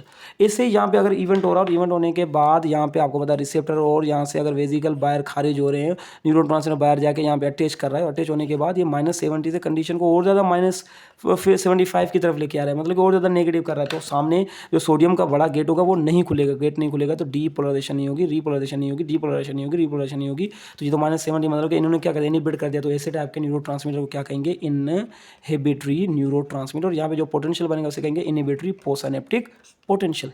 समझ में आ रहा है। तो इनहिबिटरी में हमारे पास आ जाते हैं गाबा, सबसे इंपॉर्टेंट याद रखिएगा, गाबा इसमें आ जाता है, गुलाटमेट इसमें आ जाता है, एस्पार्टेट इसमें आ जाता है, ग्लाइसिन इसमें आ जाता है। और यहाँ पे आ जाते हैं बायोजेनिक अमाइंस, बायोजेनिक अमाइंस में आ जाता है। बायोजेनिक अमाइंस वो होते हैं जो अमाइनो एसिड से ड्राइव होते हैं, जैसे कि सेरोटोनिन हो गया, डोपामाइन हो गया, एसिटाइलकोलिन जो होता है वो इसमें भी आता है और इसमें भी आता है, वो डिपेंड करता है कि वहाँ कहाँ पे मौजूद है एसिटाइलकोलिन जो होता है, ठीक है। बाकी सेरोटोनिन, डोपामाइन, एपिनेफ्रिन का नाम आपने सुना होगा, इमरजेंसी हार्मोन, नॉर एपिनेफ्रिन, ये सारे के सारे किस में आएंगे, इनहिबिटरी सॉरी एक्साइटेटरी न्यूरोट्रांसमीटर में आएंगे। आइए तो आपका ये कॉन्सेप्ट क्लियर होगा भाई, ऐसे ना। तो यहाँ पे क्या पूछ रहा है कि biogenic amines like dopamine and serotonin are derived from the amino acid and are implicated in only excited synaptic transmission in the peripheral nervous system, regulating sleep, mood, attention and learning with CNS, directly controlling muscle contraction at neuromuscular junction, primarily functioning as hormones with no role in neural transmission. तो आपने बताना है serotonin और dopamine के बारे में, समझिएगा इस चीज़ को। यहाँ बता रहा है कि only excited synaptic transmission in the peripheral nervous system, नहीं सभी पेरिफेरल नर्वस सिस्टम में नहीं, ये तो सेंट्रलाइज नर्वस सिस्टम में भी एक्साइटेटरी साइनेप्टिक ट्रांसमिशन करता है। Directly regulating sleep, mood, attention, हाँ भाई ये है। डायरेक्टली कंट्रोलिंग मसल कॉन्ट्रैक्शन, ये तो एसिटाइलकोलिन का काम है। प्राइमरी फंक्शन है the hormone with no role in neural transmission, नहीं भाई ये हार्मोन के तौर पे तो काम करे, लेकिन ये न्यूरल ट्रांसमिशन में भी हेल्प करते हैं। B is the right option, regulate करते हैं sleep, mood, attention and learning within the CNS, ये बुक की लाइन है, समझिएगा इस चीज़ को, ठीक है। आगे है the main component of central nervous system in human is, याद रखिएगा ब्रेन होता है, which is housed in skull and shielded by cranium, ठीक है। तो ये बुक की लाइन मैंने बताई है। तो मैंने ऑलरेडी आपको बताया, जैसे अगर ब्लैंक आ जाए ना, सबसे पहले आप ही ब्लैंक को फिल कर दे, फिर नीचे ऑप्शंस देखें बस कि ये ऑप्शन इसमें मैच हो रहे या नहीं हो रहे, ठीक है ना। तो मैंने यहाँ पे आपको ऑलरेडी बता दिया है। तो क्या पूछ रहा है कि the main component central nervous system में human is brain, it is housed in skull and shielded by cranium. कहीं पे आ रहा है ब्रेन और स्कल एंड क्रेनियम का कहीं भी ऑप्शन आ रहा है, देखें ब्रेन, स्पाइनल कॉर्ड, नर्व्स, तो ये नहीं होगा। Brain, spinal cord, vertebral column, ये नहीं होगा। ब्रेन, क्रेनियम एंड स्कल आ रहा है, देखिए ब्रेन, क्रेनियम एंड स्कल, तो इसका मतलब ये थोड़ा आगे पीछे हो गया, तो नन ऑफ दीज है, तो आप नन ऑफ दीज की तरफ जाएंगे। थोड़ा सा फर्क है, देखें ये बुक की लाइन है, the main component of central nervous system is in human is brain and housed in school, not housed in cranium, ठीक है ना, शील्डेड बाय स्केल क्रेनियम है ये, तो नन ऑफ दीज इसका ऑप्शन होगा। 37th MCQ से imbalance of which neurotransmitter associated with both Parkinson disease, low levels and schizophrenia excessive level. आपको पता है डोपामाइन जो होता है ना, डोपामाइन वो बहुत इंपॉर्टेंट है। अगर आप डोपामाइन की कमी हो जाएगी तो उस बंदे को शाइजोफ्रेनिया की कमी हो जाएगी तो पार्किंसंस डिजीज़ हो जाएगी, और डोपामाइन अगर ज़्यादा हो जाएगा तो उस बंदे को हो जाएगा शाइजोफ्रेनिया, मेंटल डिसेबिलिटी, याद रखिएगा। तो यही बताना है कि भाई अगर लो लेवल हो जाए किसी भी जो है ना वो न्यूरोट्रांसमीटर के, और हाई लेवल हो जाए तो किसकी वजह से पार्किंसन डिजीज होगा और शाइजोफ्रेनिया होगा, तो that is the dopamine, D option सही है। 38 थे 8 एन इनहिबिटरी साइनेप्स, मैंने बता दिया इनहिबिटरी और एक्साइटेटरी जो ना क्या होते हैं।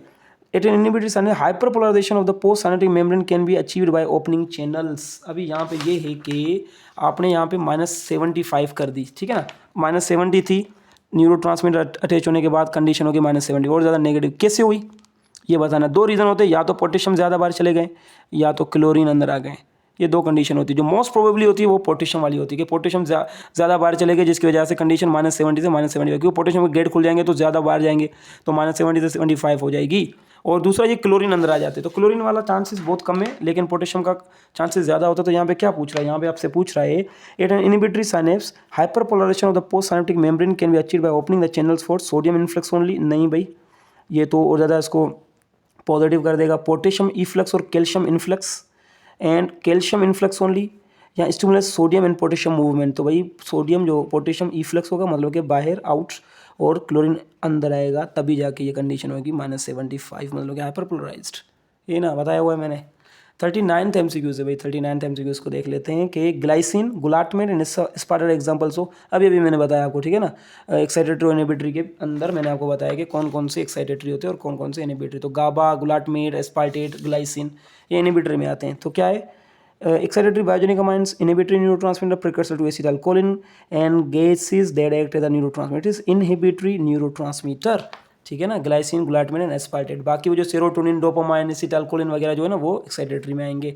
आई गेस समझ में आ रहा होगा। थोड़ा सा लेंदी हो रहा है वीडियो, लेकिन देखें आपको ज़्यादा इन्फॉर्मेशन मिल रही है। एमसीक्यूज कैसे बनते हैं, कौन से टॉपिक में से, वो भी आपको मैं बता रहा हूँ। और ये प्रिडिक्शन एमसीक्यूज तो आपका पूरा चैप्टर क्लियर हो रहा है within the video of 1 hour और 20 मिनट्स वगैरह वगैरह। सही है, चलें जी। MCQs नंबर A40, the neurotransmitter GABA is associated with which specific ionic event that leads to inhibitory effect. GABA जो होता है वो इनिबिशन करता है यू नो, तो कौन सा यहाँ पे आपको देखना है कि स्पेसिफिक इवेंट होगा। सोडियम इनफ्लक्स होगा तो ये डीपोलराइजेशन काज करे, तो गाबा ये करता ही नहीं है।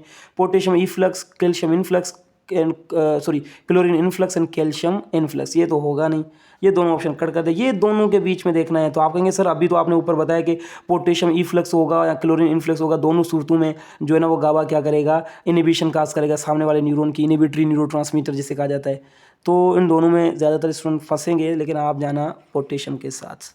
गाबा क्या कराता है, पोटेशियम इफ्लक्स कराता है, याद रखिएगा। कैल्शियम इनफ्लक्स जो होता है वो भी होता है, लेकिन सबसे जो बेस्ट ऑप्शन होगा वो पोटेशियम के इफ्लक्स के बाद हाइपरपोलराइजेशन होती है, याद रखिएगा।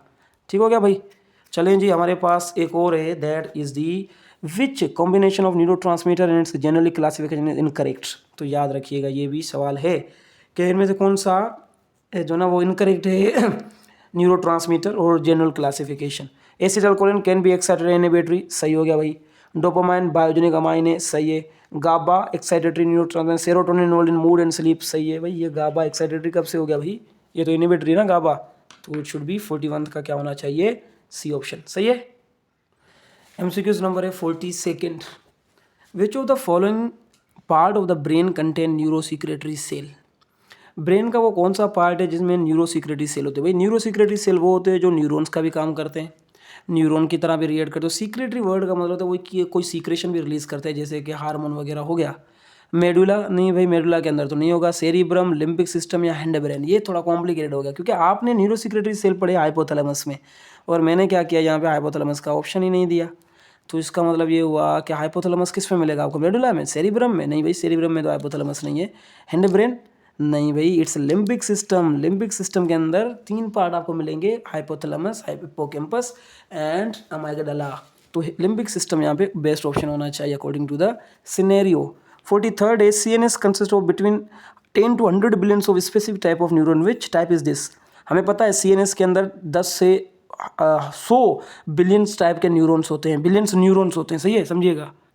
10 to 100 बिलियन न्यूरॉन होते हैं, लेकिन ये कौन से होते हैं सीएनएस के अंदर। सेंसरी, जैसे आप एफरंट न्यूरॉन्स कहेंगे, motor efferent neuron, association neurons, inter neuron और न्यूरोसिक्रेटरी सेल्स। अभी देखिए यहाँ पे ये जो सेंसरी न्यूरॉन है जो सीएनएस की तरफ सिग्नल के जाते हैं, सीएनएस की तरफ है तो एड हो रहा है, तो इसे एफरंट कहेंगे, और सीएनएस से बाहर आने वाले को इफरंट कहेंगे। तो जो एफरंट होते हैं, समझिएगा इस चीज़ को, जो एफरंट होते हैं वो सेंसरी न्यूरॉन होते हैं, और जो इफरंट होते हैं वो मोटर न्यूरॉन, जो एसोसिएशन न्यूरॉन होते हैं उन्हें कहा जाता है inter neuron.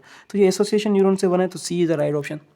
Which of the following list the correct order of the meningeal layer from outer to innermost. बाहर से जाना है आपने अंदर की तरफ, तो आपने मेनिंजिस बतानी है। क्या बतानी है, मेनिंजिस। तो आउटर मोस्ट जो लेयर होती है मेनिंजिस की, उसे आप नाम देंगे ड्यूरा, ठीक है। बीच में होती है एराकनोइड, पहले आप ये समझ आपको आना चाहिए ये। और फिर अंदर जो इनर मोस्ट होती है उसे कहा जाता है पिया, ठीक है। तो पिया बिल्कुल इन होती है। फिर आ जाते हैं टिश्यूज़ ऑफ द ब्रेन, फिर ब्रेन के टिश्यू आ जाते हैं। तो ब्रेन के टिश्यू के साथ पिया होती है, फिर बीच में एराकनोइड और दूर, देखिए दूरा से मतलब कि दूर, आउटर, दूरा, सही ना। ऐसे याद रखना है आपने ट्रिक से। पिया मतलब कि देखिए पिया क्या होता है, जिसे हम पसंद करते हैं वो हमारा पिया होता है ना, और पिया हमेशा करीब रहता है हमारे, तो हमारे ब्रेन के जो करीब होगा वो पिया मैटर होगा। एराकनोइड आपको ऐसे ही याद हो जाएगा। तो पिया, एराकनोइड, ड्यूरा, बाहर से अंदर की तरफ आना है तो DAP आना चाहिए, मतलब ड्यूरा, एराकनोइड एंड पिया। कहीं पे है ड्यूरा, एराकनोइड एंड पिया, ये यहाँ पे देखे तो ये लगा लेते हैं हम। The largest part and the most obvious part of human brain is, सबसे बड़ा पार्ट और most obvious part, forebrain, midbrain, hindbrain, spinal cord, ये फोर ब्रेन है, बुक की लाइन है, लार्जेस्ट पार्ट है और मोस्ट ऑब्वियस है। The cerebral spinal fluid is found in the space between which of two meningeal layer, ये तो दो मेनिंजियल लेयर अपने तीन आपको मैंने बताई, ड्यूरा, एराक्नोड, पिया एंड देन ब्रेन का टिश्यू आ जाता है। कौन सी लेयर्स के बीच में आपको CSF मिलेगा, याद रखिएगा CSF आपको मिलेगा एराक्नोड और पिया के बीच में, एराक्नोइड और पिया के बीच में आपको एक फ्लूइड मिलेगा जिसे आप कहते हैं CSF। तो यहाँ पे आ रहा है कोई between the skull and the dura mater, नहीं भाई स्कल कहाँ पे आ गया, ड्यूरामीटर यहाँ पे, इनके बीच में ऊपर स्कल होगा, नहीं भाई इनके बीच में नहीं होता। Between the dura mater and arachnoid mater, नहीं भाई ड्यूरा एराक्नोइड के बीच में नहीं होता। Between the arachnoid mater and the pia mater, या between the pia mater and the nervous tissue, नहीं भाई पिया और नर्वस टिश्यू के बीच में नहीं मिलेगा आपको एराक्नोइड और पिया के बीच में मिलेगा। तो C is the right option. 47 थे, if a patient is infection of the meninges, एक पेशेंट है उसको मेनिंजिस का इन्फेक्शन हो गया है, ठीक है, which layer would a physician needle first penetrate during a lumbar puncture to sample CSF। Lumbar word आ गया, मतलब कि आपको पता होना चाहिए आप वर्टिबल कॉलम की बात करें, क्योंकि वर्टिबल कॉलम के अंदर भी तो ये तीन लेयर होती हैं, ये ड्यूरा होती है, फिर होती है अंदर की तरफ एराक्नोइड और फिर अंदर होती है पिया, ऐसे ना। तो एक जो फिजिशियन है वो CSF की सैंपल ले रहा है, CSF कहाँ पे मौजूद होती है, एराक्नोइड और पिया के बीच में होता है CSF, ठीक है। तो वो बाहर से ऐसे इंजेक्शन लगा ना, फिर यहाँ पे होता है वर्टिबल कॉलम, यहाँ से ये जो इंजेक्शन लगाएगा, यहाँ से जो इंजेक्शन लगेगी, वो जो इंजेक्शन होगी सबसे पहले कौन सी लेयर को क्रॉस करेगी, पंक्चर करेगी, ये बात यहाँ पे कर रहा है।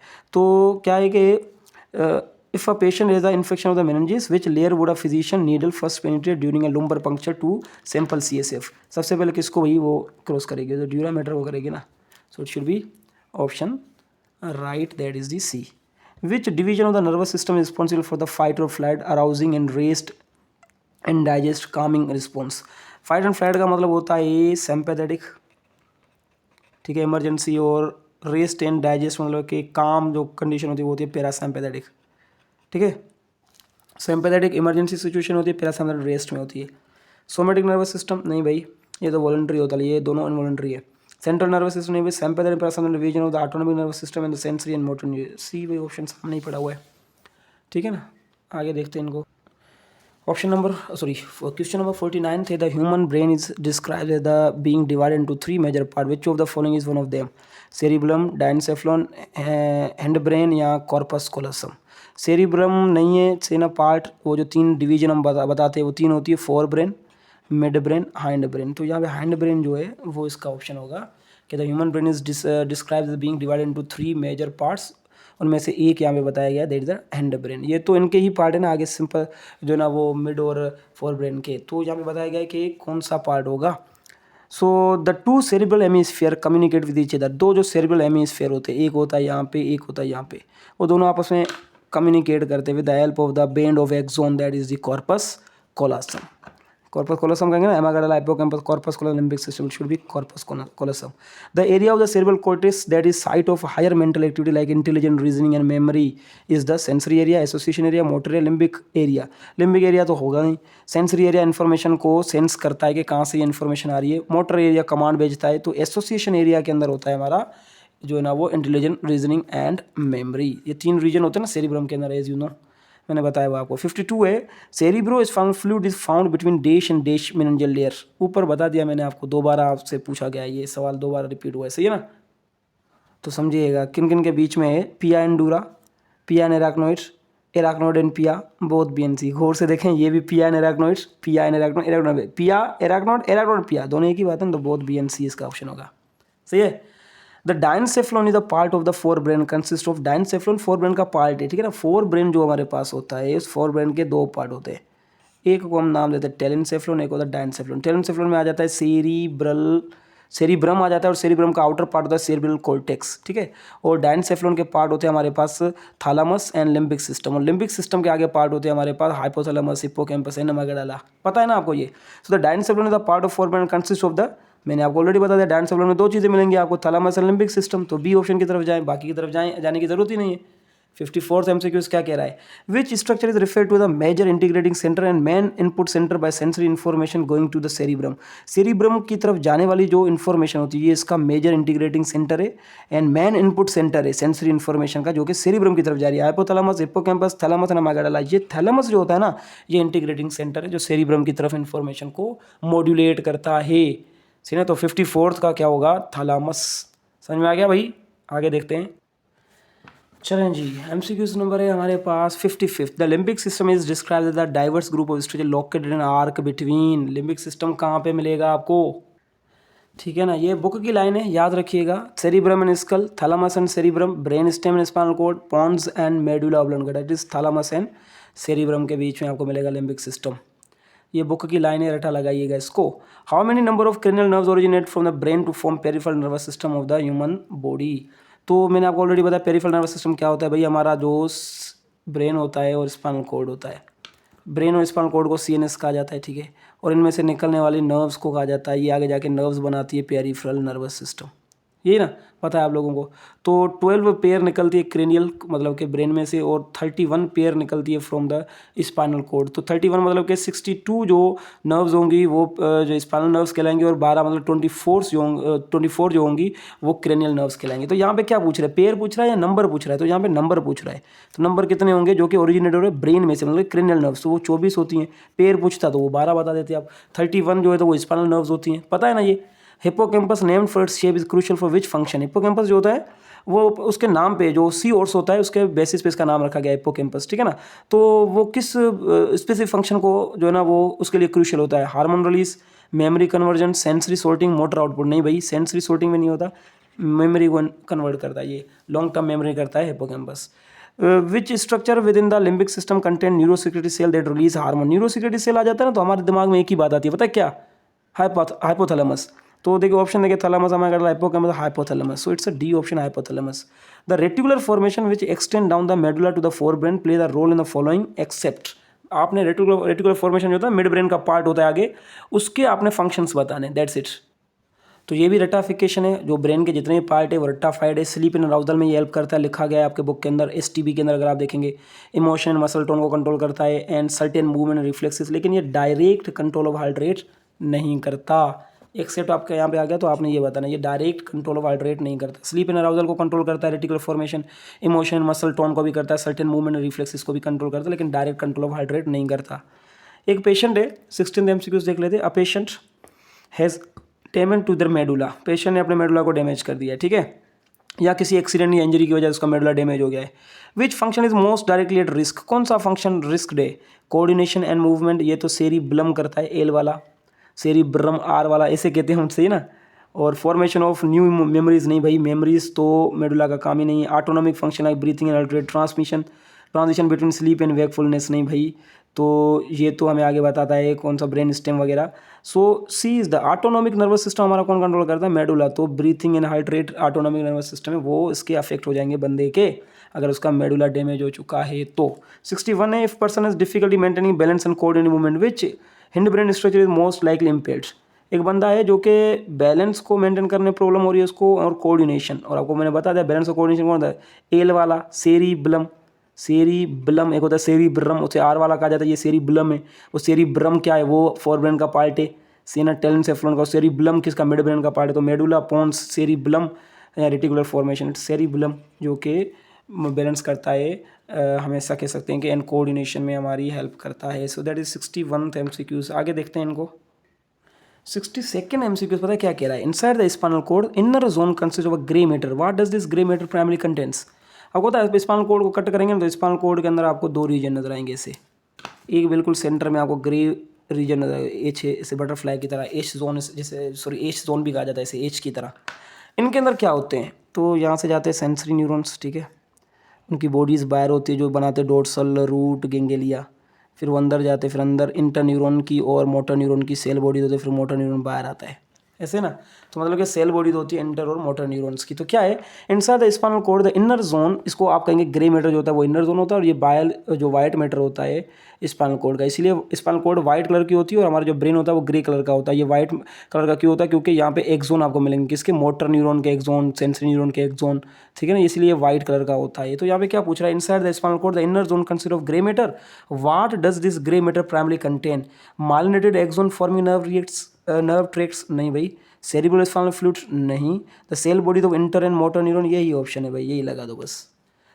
The spinal cord is described as the body's information highway, आपको पता है ना, वो हमारे बॉडी की जितनी भी इन्फॉर्मेशन होती है वो हमारे CNS में कौन लेके जाता है, जितनी भी इन्फॉर्मेशन है, ये ब्रेन है, ब्रेन के साथ ये स्पाइनल कॉर्ड है। जितनी भी इन्फॉर्मेशन आएगी वो पेरिफेरल नर्वस सिस्टम से पहले किस में आएगी, हमारे स्पाइनल कॉर्ड में। फिर स्पाइनल कॉर्ड इसको लेके जाएगा ब्रेन में। तो यहाँ पे क्या पूछ रहा है, the spinal cord is describe the body's information आ गया, बिल्कुल यही है, सही ना। So because it produces cerebral spinal fluids, नहीं, relays messages up and down between the body and the brain, is the sole और origin of the cranial nerves, नहीं, क्रेनियल नर्व्स और क्रेनियम ब्रेन में से निकलेंगे। Control higher cognitive function like reasoning, है भाई reasoning यहाँ पे नहीं होगी, ये रिले करता है मैसेजेस अप एंड डाउन, मतलब कि ब्रेन से जो मैसेज आएंगे वो भी इससे आएंगे, ब्रेन की तरफ जो मैसेज आएंगे वो भी स्पाइनल कॉर्ड से होते हुए जाएंगे, इसीलिए इसको बॉडी का एक्सप्रेस वे कहा जाता है, हाईवे कहा जाता है।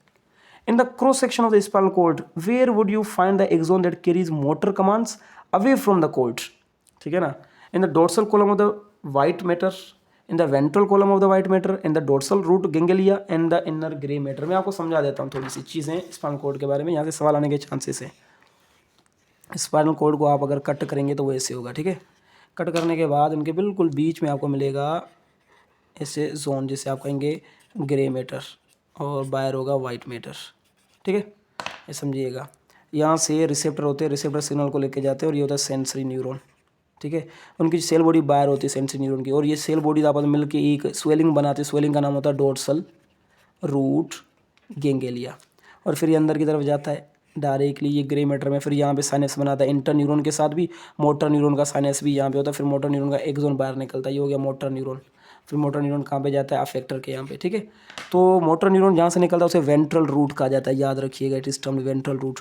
और सेंसरी न्यूरॉन जैसे अंदर जाता है उसे कहा जाता है, सेंसरी न्यूरॉन वाले रूट को कहा जाता है, that is the dorsal root, याद है, इसलिए इसका नाम है डोर्सल रूट गैंग्लिया, याद रखिएगा। डोर्सल रूट जो होती है वो सेंसरी न्यूरॉन को लेके जाती है, और वेंट्रल रूट जो होती है वो मोटर न्यूरॉन को लेके जाती है, याद रखिएगा हमेशा। तो यहाँ पे क्या पूछ रहा है, यहाँ पे पूछ रहा है in the cross section of spinal cord where would you find the axon that carry motor command, मतलब कि मोटर न्यूरॉन की बात करते हैं, तो वो वेंट्रल रूट में होगा ना, तो in the ventral column of the white matter, सही है भाई। चलिए जी, MCQs number 65, how many pairs of spinal nerves are there in human. मैंने 2 बार आपको बता दिया, पेयर की अगर बात कर रहा है तो आपने पेयर के बेसिस पे बताना है, और अगर नंबर की बात कर रहा है तो नंबर के बेसिस पे। 12 पेयर, 31 पेयर, 64 नंबर 64 होंगे, लेकिन ये पेयर की बात करें कितने पेयर होते हैं स्पाइनल नर्व्स के जो ओरिजिनेट होते हैं, दैट इज 31 पेयर, सीधी सीधी लाइन है भाई। If the surgeon accidentally cuts the ventral root of spinal cord, what will be the immediate result of the nerve. अगर वो वेंट्रल रूट को कट कर देगा, अगर सर्जन ने वेंट्रल रूट को कट कर देगा भाई, क्या होगा, तो मोटर आपका कमांड जो होगा वो नहीं जाएगा ना फेटर की तरफ। तो यही तो पूछ रहा है कि if a surgeon accidentally cut the ventral root of spinal nerve, what will be immediate result for that nerve. Loss of sensation, नहीं भाई सेंसेशन लॉस क्यों होगा। Inability to send motor command to muscle, both loss of sensation motor, नहीं भाई। No affect the dorsal root remain intact, भाई inability to send motor command to muscle, muscle की तरफ motor command जाएगा ही नहीं। विच activity would be primary associate with parasympathetic nervous system dominance, कौन सी activity होगी जो पैरासिम्पैथेटिक नर्वस सिस्टम में डोमिनेंट होगी। क्योंकि 2 टाइप के हमारे पास होते हैं ऑटोनॉमिक नर्वस सिस्टम, सिम्पैथेटिक जो कि इमरजेंसी सिचुएशन में काम करते हैं, और पैरासिम्पैथेटिक जब हम रेस्ट में होते हैं, running away from threat, giving a public speech, digesting a meal at race, competing in a sprint, ये भी सिम्पैथेटिक का पार्ट है। Competing in a sprint race, race में भागने से आपका सिम्पैथेटिक नर्वस सिस्टम एक्टिवेट हो जाता है। गिविंग अ पब्लिक स्पीच भी सिम्पैथेटिक नर्वस सिस्टम का पार्ट है। Running away from the threat, ये भी सिम्पैथेटिक है, और ये होता है parasympathetic, digesting meal at rest. 68 है the sympathetic nervous system originate from which region of the spinal cord, ये बहुत इंपॉर्टेंट है, ये सवाल आ सकता है।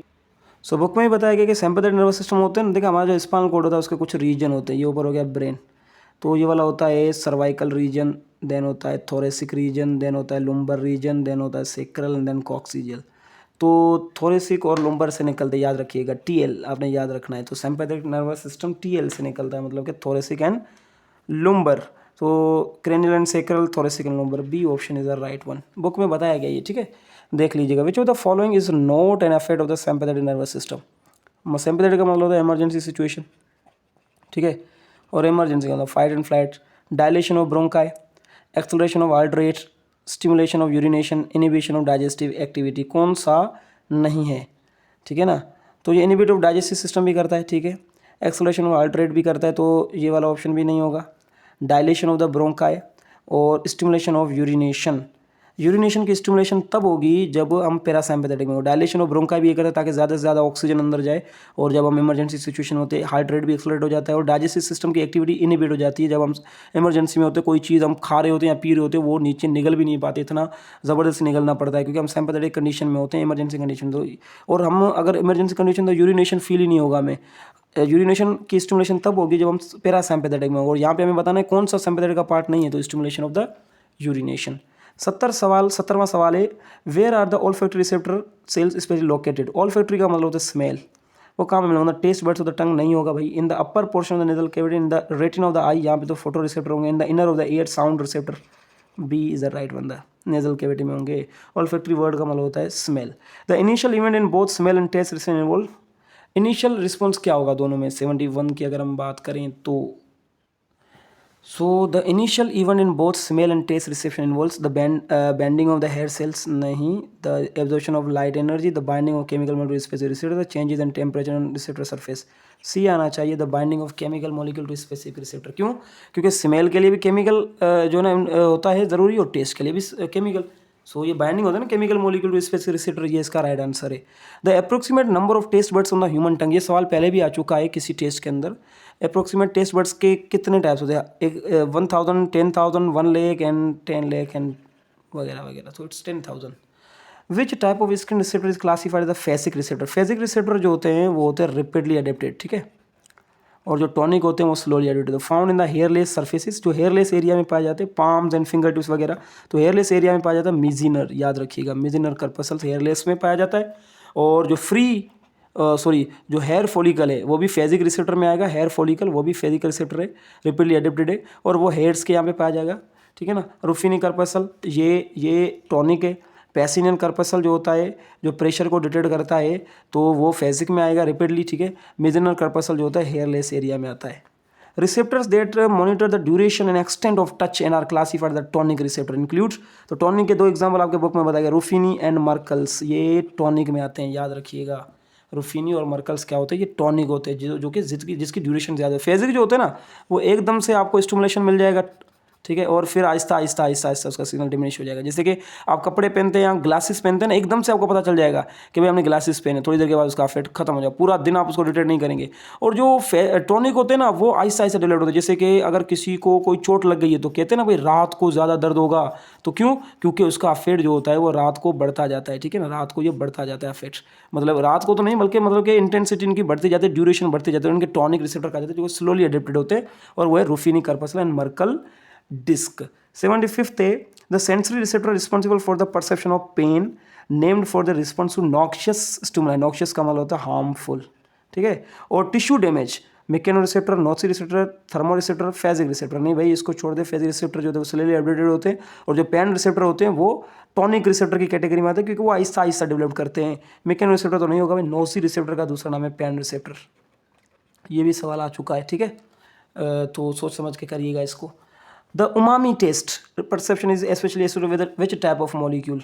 Sugar and acid, sodium and glutamate and amino acids का जो टेस्ट होता है वो umami टेस्ट की कैटेगरी में आता है, आपके बुक में बताया गया है। सो that is the MCQs number 76, उसका ऑप्शन होगा डी, ठीक है ना। अभी होगा 78th MCQs, how do pain relief drugs like morphine Demerol primary function. आपके बुक में बताया गया मॉर्फिन और जो डेमरोल होते हैं वो ड्रग्स से जो पेन को रिलीफ देते हैं। To increase the production of endorphin in the skin, नहीं भाई ये एंडोर्फिन को क्यों इंक्रीज करो, एंडोर्फिन क्या होता है, नेचुरल पेन किलर होता है हमारी बॉडी का। They block synapses in the pain pathway of the brain and spinal cord, B option is the right. They destroy noci receptor, क्यों भाई डिस्ट्रॉय करेंगे ये, they stimulate the release of euphoria, नहीं भाई ये नहीं होगा, B is the right option, कि ये साइनेप्स को ब्लॉक कर देते हैं जिसकी वजह से पेन की सेंसेशन ब्रेन को जाती ही नहीं है, सही है ना। 79th, the body is natural substance that modulate the perception of pain, pain की परसेप्शन को मॉड्यूलेट करते हैं। And are describe the brain's own narcotic like chemical are called, ये हमारी बॉडी का खुद का एक नार्कोटिक बताया जाता है, cannabinoids, endorphin, nicotinic agents, euphoriants, it is endorphin, ये नेचुरली पेन किलर की फॉर्म में हमारी बॉडी में पाया जाता है, मॉड्यूलेट करता है परसेप्शन ऑफ पेन को। 18th MCQs, which of the following is not listed the cause of stroke, इनमें से कौन सा है जो स्ट्रोक का काज नहीं है। ये भी बुक की लाइन से भाई, हाइपरटेंशन काज करता है, डायबिटीज मेलाइटिस काज करता है, हाई अल्कोहल इंटेक भी जो है ना वो काज कर सकता है स्ट्रोक, लेकिन विटामिन B12 की डिफिशियंसी स्ट्रोक काज नहीं करेगी। सो it should B D option. एक पेशेंट है that represent the fever, headache and confusion है उसको, सब्सिक्वेंट MRI उसका किया गया तो पता चला inflammation of brain tissue itself. The most likely diagnosis meningitis, ये तो मेनिंजिस की inflammation, encephalitis, brain tumour, tension, headache. नहीं भाई, तीनों में फीवर भी होगा और कन्फ्यूजन भी होगी, लेकिन इंसेफेलाइटिस जो होती है वो ब्रेन के टिश्यू की इन्फ्लामेशन को कहा जाता है। So that the inflammation of the brain tissue itself the most likely diagnosis is encephalitis. So that is for the prediction. यहाँ से सवाल आएंगे 3 से 4 सवाल, अगर MD गेट के अंदर ये उठाएंगे तो ये ऐसे ही बनाएंगे जैसे मैंने बनाए हैं, और देखिएगा आप, आपके सवाल सही हो जाएंगे। And so that is about the we can say the chapter nervous coordination.